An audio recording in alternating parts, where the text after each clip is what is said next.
నమస్కారం అండి. నేను మీ నండి రవికుమార్ని. ఈరోజు చాలామంది అడుగుతున్నారు నా అనుభవం పంచుకోమని. ఏ విషయంలో? ORR and regional ring road, ఇవి రెండు. అంటే ఓఆర్ఆర్ నేను చూశాను కదా.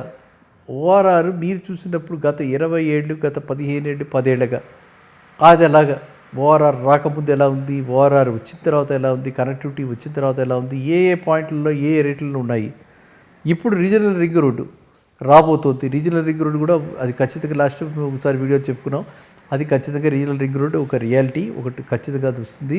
అది సెంట్రల్ గవర్నమెంట్ ఆల్రెడీ దానికి అప్రూవల్ ఇవ్వడం జరిగింది. కాబట్టి కనెక్టివిటీకి మాత్రమే, దానికి కొంత డెవలప్మెంట్కి కనెక్టివిటీకి స్టేట్ గవర్నమెంట్ భరించాల్సి ఉంటుంది. దానికి కూడా కొత్త గవర్నమెంట్ సంసిద్ధత వెలువచ్చింది. సో ఆ వనరులు ఉంటాయి. కాబట్టి ఇప్పుడు మనము దాని గురించి మనం చర్చించుకుందాం. ఇప్పుడు ఎక్కడ ఇన్వెస్ట్ చేయాలి, గతంలో ఇన్వెస్ట్ చేసినట్టు ఎలా ఉంటుంది. మీకు 1998 to 2005 ఆ టైంలో, అంటే ప్రీ ఓఆర్ఆర్, అప్పుడు లేదు ఔటర్ రింగ్ రోడ్. ఆ టైంలో నాకు తెలిసి ఈ కొండాపూర్లో చిరక్ పబ్లిక్ స్కూల్ ఒకటే ఉండేది. చిరక్ పబ్లిక్ స్కూల్ దాటిన తర్వాత వెనకాతలంతా కూడా ఖాళీ. ఈ గౌతమి లేఅవుట్ తర్వాత అంతా ఖాళీగా ఉండేది. ఆ రోజుల్లో దాన్ని డీసీఎల్ లేఅవుట్ అనేవాళ్ళు అనమాట. డెక్కన్ సిమెంట్స్ వాళ్ళది లేఅవుట్ కింద దాన్ని పరిగణిస్తుండేవాడు. అక్కడ ఆ లేఅవుట్ లోపలికి వెళ్ళిన తర్వాత మీరు ఇప్పుడు శిల్ప ప్రభుపాద లేఅవుట్, మసీద్ బండ, హెచ్ఏఎల్ కాలనీ, కొండాపూర్ లోపలికి వెళ్తే ఇంకా మనకి చంద్రబాబు నాయుడు గారి గెస్ట్ హౌస్, అది మైహోమ్ మంగళ, ఇవన్నీ కూడా అంతా ఆ ఏరియా అంతా కూడా ఒక పర్ర. అంటే అసలు ఏముండేవి కాదు, అస్సలు ఏమీ లేవు. వాటికి ఎన్నెన్నో లీగల్ ప్రాబ్లమ్స్ ఆ రోజుల్లో. అలాంటి టైంలో ఆ లేఅవుట్లు వేసి అప్పట్లో ఎంత ఉండేదండి అక్కడంతాను? 1300, 1200 అంతే. 1300, 1200 అదే రేటు. అంతేంది. నేను చెప్పేది ఎప్పుడు 98 to 2005. ఆ తర్వాత 2005 నుంచి మొదలైంది హైదరాబాద్కి ఒక మహర్దశ. హైదరాబాద్కి ఒక మహర్దశ అన్నది ఎప్పుడు మొదలైంది అంటే, ఈ హైటెక్ సిటీ కట్టిన తర్వాత ఈ హైటెక్ సిటీకి కనెక్టివిటీ పెంచాలని, ఈ హైటెక్ సిటీకి ఇంకా ఇంటర్నేషనల్గా హైదరాబాద్ మ్యాప్లో పెద్దది అవ్వాలని, ఎప్పుడైతే ఎయిర్పోర్ట్ ఇక్కడ బేగంపేట నుంచి మార్చి శంషాబాద్కి చేశారు.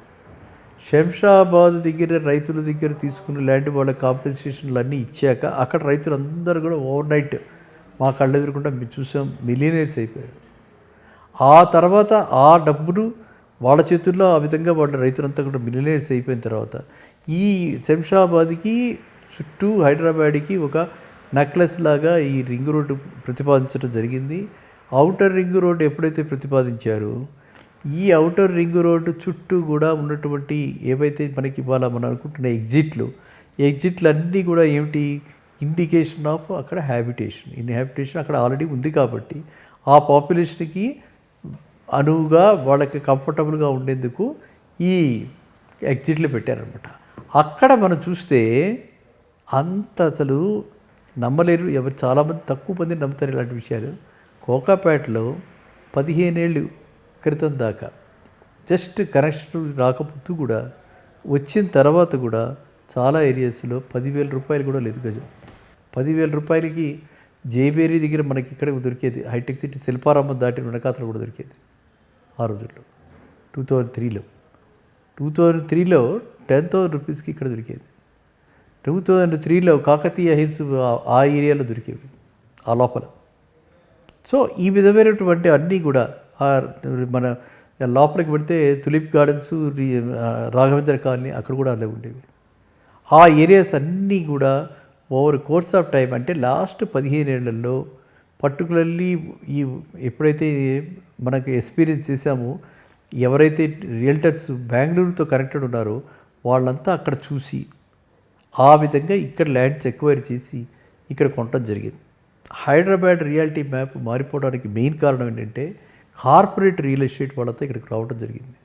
ఆ కార్పొరేట్ రియల్ ఎస్టేట్ వాళ్ళ కంట్రిబ్యూషన్ వల్ల లోకల్ వాళ్ళు కూడా అప్గ్రేడ్ అయ్యారు.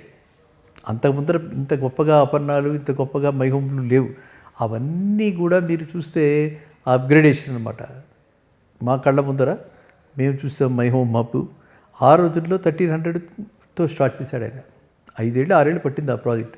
సో ఇవాళ ఇక్కడ 2 లక్షలు అయిపోయింది మాదాపూర్లో అంటే ఖచ్చితంగా అది ఒక చక్కటి అంటే ఆ డెవలప్మెంట్ కూడా అంత పేస్లో వెళ్ళింది కాబట్టి అలా మార్పులు వచ్చాయి.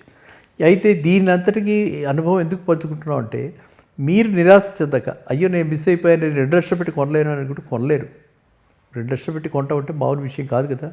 గజం 2 లక్షలు పెట్టి కొంటా ఉంటే చాలా కష్టమైన విషయం. అయితే నేనేమంటానంటే 2 లక్షలు పెట్టి కొని ఇక్కడే ఎందుకు ఉండాలి, ఉండొద్దు. Future Madhapur, future Hitech City, future Kokapet ఇవి చూడండి, ఇవి డెవలప్ ఎలా అవుతున్నాయి, ఎక్కడ అవ్వబోతున్నాయని. ఇప్పుడు ఆ విధంగా మనం చూసుకుని మనం ఏం చేయాలి, ఇప్పుడు కాన్సన్ట్రేషన్ అంతా కూడా రీజనల్ రింగ్ రోడ్డు మీద ఫోకస్ చేయాలి. రీజనల్ రింగ్ రోడ్లో ఎక్కడ ఈ ఏరియాస్లో వెస్ట్ సైడ్ ఎక్కడ టచ్ అవుతుంది, ఈస్ట్ సైడ్ ఎక్కడ రీజనల్ రింగ్ రోడ్ టచ్ అవుతుంది, నార్త్ సైడ్ ఎక్కడ టచ్ అవుతుంది, వెస్ట్ సైడ్ ఏదంటారు సౌత్ సైడ్ ఎక్కడ టచ్ అవుతుంది, ఈ విధంగా మనం చూసుకుంటే between regional ring road and outer ring road so many areas are there. అంటే ఫర్ ఎగ్జాంపుల్ షాద్ నగర్కి శ్రీశైల హైవేకి మధ్యన చాలా ఏరియాస్ ఉన్నాయి. ఆ ఏరియాస్ అన్నిటిలో డిపెండింగ్ ఆన్ ది డిస్టెన్స్ 10,000 నుంచి 15,000 లోపల ఉన్నాయి. అంటే మనం కడతల దగ్గరికి వెళ్తే కడతల నుంచి స్ట్రైట్ ఆ రోడ్డు వెళ్ళి షాద్ నగర్ కరెక్ట్ అవుతుంది. ఆ రోడ్డు మీద మనం కడతల నుంచి వెళ్తూ ఉంటే 10-11 కిలోమీటర్స్ దాటగానే మనకి మ్యాంగో విల్లే ఇలాంటి ప్రాజెక్ట్స్ చాలా ఉన్నాయి. ఆ వాటిలన్నిటి దాటితే అక్కడంతా కూడా మీకు అక్కడే రీజనల్ రింగ్ రోడ్ వస్తుంది. ఐ థింక్ కడతల నుంచి ఆ regional ring road connectivity 15-16 kilometre ఉంటుంది. ఈ 15-16 కిలోమీటర్లలో రోడ్డుకి అటు సైడ్ ఇటు సైడ్ చాలా లేఅవుట్స్ ఉన్నాయి. ఆ లేఅవుట్స్ అన్నింటిలో కూడా 10-15 వేల కంటే ఎక్కువ లేదు. నేను చెప్పేది హెచ్ఎండిఏ లేఅవుట్ల గురించి, అప్రూవ్డ్ లేఅవుట్స్ గురించి. అలాంటి వాటిలో హ్యాపీగా ఇన్వెస్ట్ చేయొచ్చు. రీజనల్ రింగ్ రోడ్ ఖచ్చితంగా వస్తుంది. ఇక్కడ ఆల్రెడీ ఉంది మనకి, కడతల్లో ఆల్రెడీ ఉంది. కడతల్లో ఆల్రెడీ మనకి అక్కడ పిరమిడ్ వాళ్ళ పెద్ద లార్జ్ మెడిటేషన్ సెంటర్ ఉంది. అక్కడ డెవలప్మెంట్స్ ఆల్రెడీ జరుగుతున్నాయి. And it is very close to city. So ఇంతకంటే ఏమిటి కావాలి మనకి. సో ఆ ఏరియా మంచి బెల్ట్, చాలా చక్కటి belt and green belt, oxygen pollution free, oxygen free, oxygen full, pollution free, full oxygen and pollution free, not even less pollution free. అలాంటి ఏరియాలో కొనుక్కోండి. ఓకే, ఇటు పక్కనకి వస్తే చక్కగా మనకు మోమిన్పేట, ఇటు నవాబ్పేట, అటు వికారాబాద్ టూరిస్ట్ స్పాట్గా అవుతుంది కాబట్టి అక్కడ కొనండి. అక్కడ కూడా చాలా ప్రాజెక్ట్స్ ఉన్నాయి, అక్కడ కూడా అంతే రేట్లో ఉన్నాయి. సో సిటీకి దగ్గరగా అయితే ఇవన్నీ మనకంటే కనెక్టివిటీతో కనిపిస్తున్నాయి కాబట్టి ఈ ఏరియాస్లో కొనుక్కుంటే ఖచ్చితంగా ఆర్ఓఐ బాగుంటుంది. అండ్ నా ఎక్స్పీరియన్స్లో నేను ఏం చెప్తున్నా అంటే నా ప్రొజెక్షన్స్ ప్రకారంగా రీజనల్ రింగ్ రోడ్డు నిజమైతే 2032కు అవుతుంది. ఇవాళ 24లో ఉన్నాం. ఇవన్నీ సమకూర్చుకుని ఇవన్నీ మనం రీజనల్ రింగ్ రోడ్డు ఫార్ములేట్ అయ్యి చుట్టుపక్కల హబ్స్ లాగా ఇప్పుడు మన ప్రస్తుతం చీఫ్ మినిస్టర్ గారు రేవంత్ రెడ్డి గారు చెప్తున్న ప్రకారంగా అక్కడ హబ్స్ తయారు చేసి, అక్కడ టౌన్షిప్స్ తయారు చేసి, ఈ ఒక పక్కన ఫార్మా హబ్ కింద, ఫార్మా క్లస్టర్స్ కింద డెవలప్ చేసి అవన్నీ కూడా చక్కటి అనువైన ప్రదేశాలుగా తయారవ్వాలి అంటే 2032కి ఫుల్ అన్నీ కూడా ఆ entire regional ring road livable ప్లేస్గా తయారవుతుంది. మనం 24లో ఉన్నాం. So we have to plan for 8 years. Next చూస్తే మైగ్రేషన్, సిటీకి పాపులేషన్ ఎంత మైగ్రేట్ అవుతుంది అంటే దిస్ సిటీ హైదరాబాద్ ఇప్పుడున్న దానికంటే minimum expected is 1.5 crores population in the next 5 years. ఇవన్నీ ప్రాజెక్ట్స్, ఎన్నైతే ప్రాజెక్ట్స్ గత గవర్నమెంట్ ప్రాజెక్ట్స్ అండర్వేలో ఉన్నాయో, ఎన్నైతే ఆల్రెడీ జెనోమ్ వ్యాలీ ప్రాజెక్టు, లేకపోతే అమెజాన్ డేటా సెంటర్స్, లేకపోతే సాఫ్ట్వేర్ కంపెనీలకి ఎన్నైతే మనం ఇచ్చి అలాట్ చేసినటువంటి భూములు ఉన్నాయో వాటిలో ఆల్రెడీ ప్రోగ్రెస్లో అవుతున్నాయో, ప్లస్ ఈ క్లస్టర్ సిటీస్ ఫార్మాది మనం 5 లక్షల మంది అనుకుంటున్నాం. అక్కడ జహీరాబాద్లో ఆ క్లస్టర్లో నీమ్ జోన్ వస్తుంది. అక్కడ మళ్ళీ 1,30,000 మందికి అక్కడ ఎంప్లాయ్మెంట్ ఉంటున్నారు. సో ఇవన్నీ జరిగితే హైదరాబాద్కి at least coming 5 yearsలో 1.5 crores 30 lakhs every year growth add అవుతూ ఉంటుంది. మన వాళ్ళు పెరగటము ప్లస్ బయట నుంచి రావడంతో మనకి అంత 1.5 crores పాపులేషన్ పెరుగుతుంది. ఆ పెరిగిన పాపులేషన్కి హౌసింగ్ కావాలి. కాబట్టి ఈ కొత్త ఏరియాస్ అన్నీ కూడా అలాంటి అంటే మనకి హైదరాబాద్లో ఉండాల్సిన అవసరం లేని వాళ్ళందరూ కూడా ఖచ్చితంగా ఈ ఏరియాస్ వైపు మొగ్గు చూపించి మీరంతా కూడా ఇక్కడ ఇన్వెస్ట్ చేయండి. ఓకేనా? ఎందుకంటే ఇంతంత రేట్లలో ఇప్పుడు 2 లక్షలు పెట్టి మాదాపూర్లో కొనుక్కునే బదులు 15-20 వేలకు అక్కడ నిశ్చితంగా కొనుక్కుని ఒక 5-6 ఏళ్ళు మనం 2 ఏళ్ళు 3 ఏళ్ళు ఈ లేఅవుట్ డెవలప్ అవుతుంది. ఇంకో 3 ఏళ్లలో ఇల్లు కట్టుకుంటాం. 5-6 ఏళ్ళు మనం ఇంటి ఓనర్ అవుతాం. శుభ్రంగా హ్యాపీగా మనకు ఉండొచ్చు అక్కడ. ఓకేనా? లేదు అంటే మన అందుబాటులో లేనిది మన ఆశగా ఎదురు చూస్తూ అందరినీ దాక్షలకై మనం చూడొచ్చే బదులు మనకు అందుబాటులో ఉన్న దాన్ని చూసుకుని మనము దాన్ని మనకి ఎంతవరకు వీలవుతుందో అంతవరకు దాన్ని మనం డెవలప్ చేసుకుంటే ఇప్పుడు మన అందరికి ఫోకస్ ఉన్నట్టుగా ఆర్గానిక్ ఫుడ్ మీద ఆర్గానిక్ ఫార్మింగ్ చేసుకుంటూ ఇంటి చుట్టుపక్కల ఇండిపెండెంట్ హౌస్ ఉంటే చుట్టుపక్కల మొక్కలు పెంచుకుంటూ మనందరూ కూడా సుఖశాంతితో ఉండొచ్చు, ఆరోగ్యవంతులుగా కూడా ఉండొచ్చు.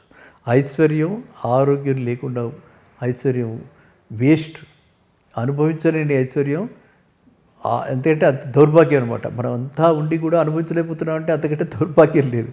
అందువల్ల ఏంటంటే ఫస్ట్ మనం కాపాడుకోవాల్సిన ఆరోగ్యాన్ని దృష్టిలో పెట్టుకుని పొల్యూషన్ ఫ్రీ ఎన్విరాన్మెంట్లో ఉండడానికి మనం ఆస్కారం ఉన్నప్పుడు ఖచ్చితంగా మనం అక్కడే ఉండాలి.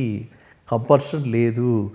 Let us avoid pollution and let us contribute our might to the country, might to the state by going little away from city and staying in these areas. నాకు యాక్చువల్గా సమయానుభవం వల్ల చెప్పలేకపోతున్నాను. రీసెంట్గా నేను మొయినాబాద్లో ఉన్న ప్రగతి రిసార్ట్స్కి వెళ్ళి 1 day స్పెండ్ చేసి వచ్చాను. I felt so happy. ఆ అనుభవాలు నెక్స్ట్ వీడియోలో మీతో ఖచ్చితంగా పంచుకుంటాను. ఓకే, అందరినీ మీరు నా రిక్వెస్ట్ ఏంటంటే కాస్త ఓపెన్ మైండెడ్గా ఈ ఏరియాస్ అన్నిటి కూడా దృష్టిలో పెట్టుకుని త్వరితగతిన ఇక్కడ పెట్టుబడి పెట్టి లాభం పొందండి. See you in the next video. నమస్కారం.